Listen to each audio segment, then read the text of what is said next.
ससुर का घर। रोहन और सीमा की नई नई शादी हुई थी। घर में ससुर यानी कि रोहन के पिता सुधीर जी और वे दोनों बस 3 ही लोग थे। इस घर को रोहन के माँ बाप ने जीवन भर पाई पाई जुटाकर बड़ी मेहनत और अरमानों से बनाया था, वरना आज के समय में मुंबई में घर बनाना तो दूर की बात है, किराए पर लेना भी बहुत बड़ी अचीवमेंट से कम नहीं है।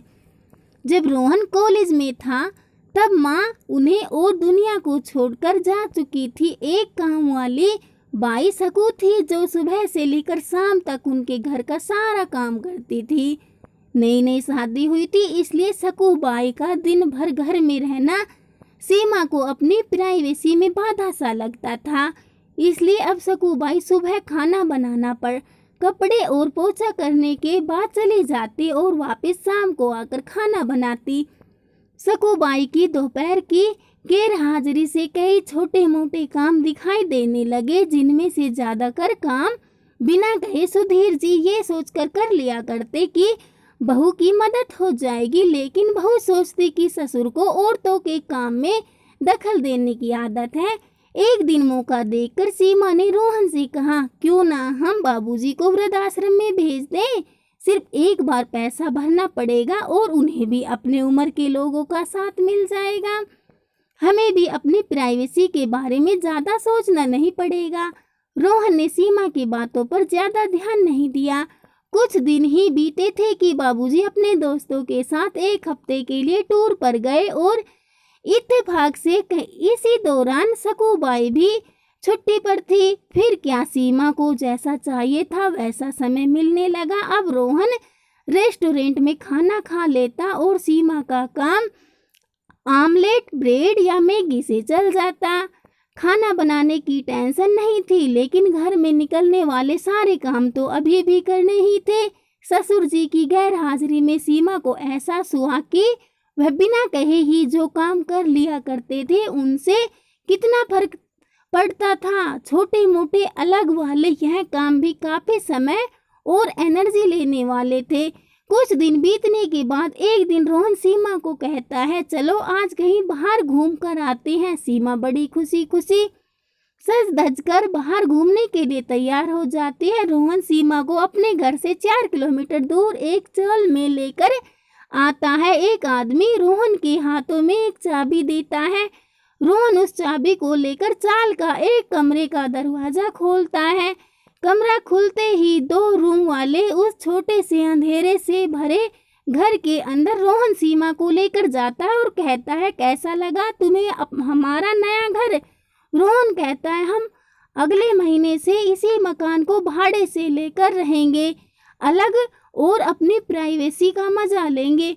अभी मेरी आमदनी के हिसाब से हम इसी को एफोर्ड कर सकते हैं। रोहन का यह व्यवहार सीमा के समझ में नहीं आया। वह चौंकते हुए कहते, हमारे पास अपना इतना बड़ा घर तो है, फिर क्यों हम भाड़े से रहेंगे। रोहन उसे टोकते हुए कहता है, सोच समझकर बोला करो, वह घर हमारा नहीं है, वह माँ बाबूजी का है। तुम्हारे पास 1 महीना है सोचने के लिए कि तुम्हें आगे क्या करना है। दोनों वहां से वापस अपने घर लौट आते हैं। पूरे रास्ते सीमा के दिमाग में तरह तरह के विचार चल रहे थे।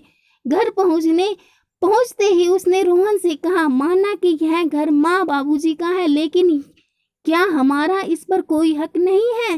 रोहन ने कहा, बिल्कुल है, लेकिन माँ बाबूजी के बाद जब तक वह है तब तक तो नहीं। अगर तुम्हें हक समझ में आता है तो तुम्हें जिम्मेदारियां भी समझ में आती होंगी। सिर्फ हक के बारे में सोचकर और अपनी जिम्मेदारियां भूल कर स्वार्थी होना क्या भला अच्छा होता है। सीमा के पास रोहन के इस सवाल का कोई जवाब नहीं था। वह सोचने लगी कि उसने अपने क्षणिक सुख के स्वार्थ के लिए इतने नीचे गिरकर ऐसी घटिया सोच अपने दिमाग में आने दी। उसे मन ही मन पछतावा होने लगा। सीमा रोहन से बोली, मुझे माफ कर दीजिए, मैं सच में स्वार्थी हो गई थी, मुझसे बहुत बड़ी गलती हो गई। रोहन बोला, तुम्हें पछतावा हुआ, मेरे लिए यह काफी है, मैं तुमसे नाराज नहीं हूँ। बेटे और बहू का यह वार्तालाप सुधीर जी दरवाजे पर खड़े होकर सुन रहे थे। उन्होंने आसमान की तरफ देखा और बोले, भाग्यवान तुम धन्य हो जो तुमने ऐसे बेटे को जन्म दिया है। उन्हें दरवाजा खटखटाया। बहू ने दरवाजा खोला तो उनके हाथों में पकड़ी थैली से गरम गरम समोसों की सुगंध उसको आने लगी। ससुर ने अपनी बहू से कहा, वो कोने वाले हलवाई के पास से लाया हूँ, तुम्हें बहुत पसंद है ना। सीमा को अपने ससुर के प्रति विचार और ससुर के उसके प्रति प्यार, उन दोनों का फर्क समझ में आते ही उसकी आंखों में पश्चाताप के आंसू और चेहरे पर अपने परिवार के प्यार के कारण मुस्कान आ गई। दोस्तों, इंसानी दिमाग में दिन भर में हजारों विचार आते हैं, कुछ अच्छे कुछ बुरे, लेकिन किसी भी विचार को शब्दों में परिवर्तित करने से पहले उनको समझना बहुत जरूरी है। अक्सर विचार और वास्तविकता एक दूसरे से मेल नहीं खाते हैं। हमारे बुजुर्ग जो हमें बोझ लगते हैं, जिनसे हम बात बात में चिढ़ जाते हैं, और ऐसा इसलिए होता है क्योंकि हम स्वार्थी होकर सोचते हैं और हम उनके योगदान को समझ नहीं पाते। वह हमारे जीवन में बहुत अहम किरदार निभाते हैं।